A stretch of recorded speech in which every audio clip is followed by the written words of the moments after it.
when the debate comes into your consciousness, when that conversation starts, like, I think, I'll be fine. Let me go tomorrow. Like, I don't need to, it's okay. Like, this is just ice cream. It's not a big, when those conversations come up, right? To me, is building the reps to become mindful of them, right? Just becoming aware alone allows you. So I'm about to go to the gym right now, and there is something very important I think you should know. Okay. I believe it'll be valuable to some of you out there. Right before I decided to go to the gym, I was just telling myself, I should go tomorrow. Like, I could just make it up tomorrow. Anyone out there that trains consistently and is really focused on getting better with your training, or just pretty much any discipline you are in, there are times where you have to drive yourself through certain things, right? There's going to be periods where, for whatever reason, your mind says, no, we're just not going to do this right now, right? So those are the days where true discipline really comes in.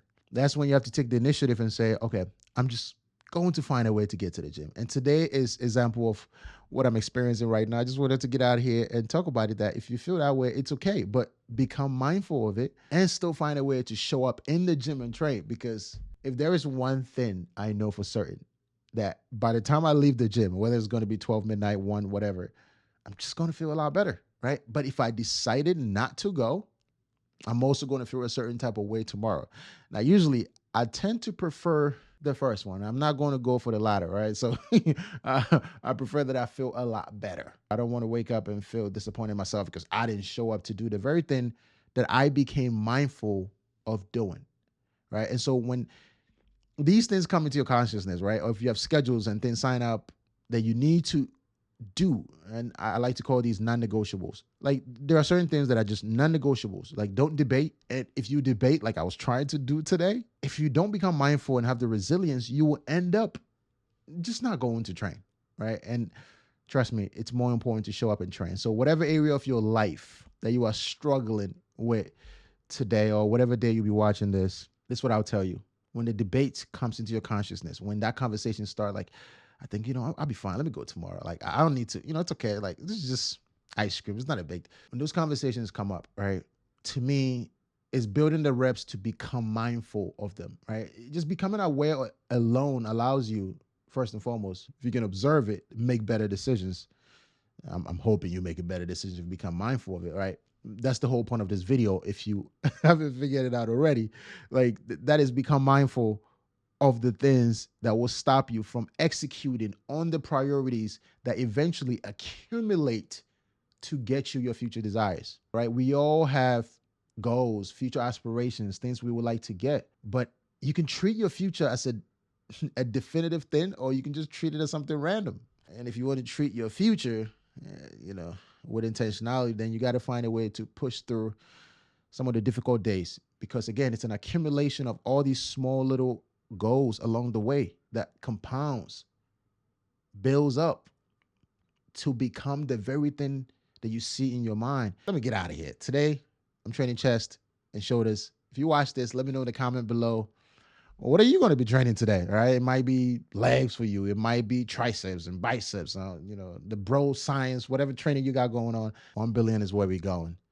I can't do it by myself. I'm not Mr. Beast. I don't want to die, but I want to get to 1 billion subscribers. I can't do it by myself. I need y'all to help me out. I appreciate you for listening. This is just a bunch of rambling. This is just off the top type of talking. I hope you find some value in this. If you don't feel like going to the gym, if you don't feel like working, if you don't feel like doing something you need to do, to those important things that amount to your future goals and aspirations, then this is just a reminder to say it's possible, and you can just fight through it and just make it there, right? What did you like about this specific video? What resonated with you the most? I just always love to know these things, but nobody really comments. I hope one day, actually not one day, happening now. I know you're going to leave a comment below. Share with a family member, a friend. Ability is not done by a person. It's done by a lot of people that are similar like you and I, that love content like this, love listening to podcasts. If you're part of the Sam Arco team, you know what to do. Stay blessed. Be productive. Team, I'm going to get out of here. It's funny how I'm pretending like I'm actually doing something. I'm not doing anything, to be honest. I'm just scrolling for the sake of scrolling. Somebody out there is like, Sam, are you talking to me? Yeah, I know. You're scrolling for the sake of scrolling. And probably you came across this video because you're scrolling. Stop scrolling sometimes, right? Check your screen time. Then that's about 6 hours right there. That's deep. 7 hours of screen all the time. You can't tell me something valuable. Come on, like the real important things. I know I'm supposed to get out of here, but the real important things, anyway, be the best version you can in small incremental ways. Every day, find minute ways to get better. We all can improve. You are either investing in yourself or you are investing to hurt yourself. Or what side are you on? Are you investing in your future self? Because then there's an accumulation of all the actions that amounts to something. You are going to become something 6 months from now. In December, you're going to be somebody. Maybe with different views, different type of music you like, maybe different type of videos. You might not even be listening to my podcast anymore, but you're going to become somebody. And you got to be aware so you don't pay a debt for that person that you don't see coming because he or she is coming. All right, I'm out of here. Peace. I'll catch you all later.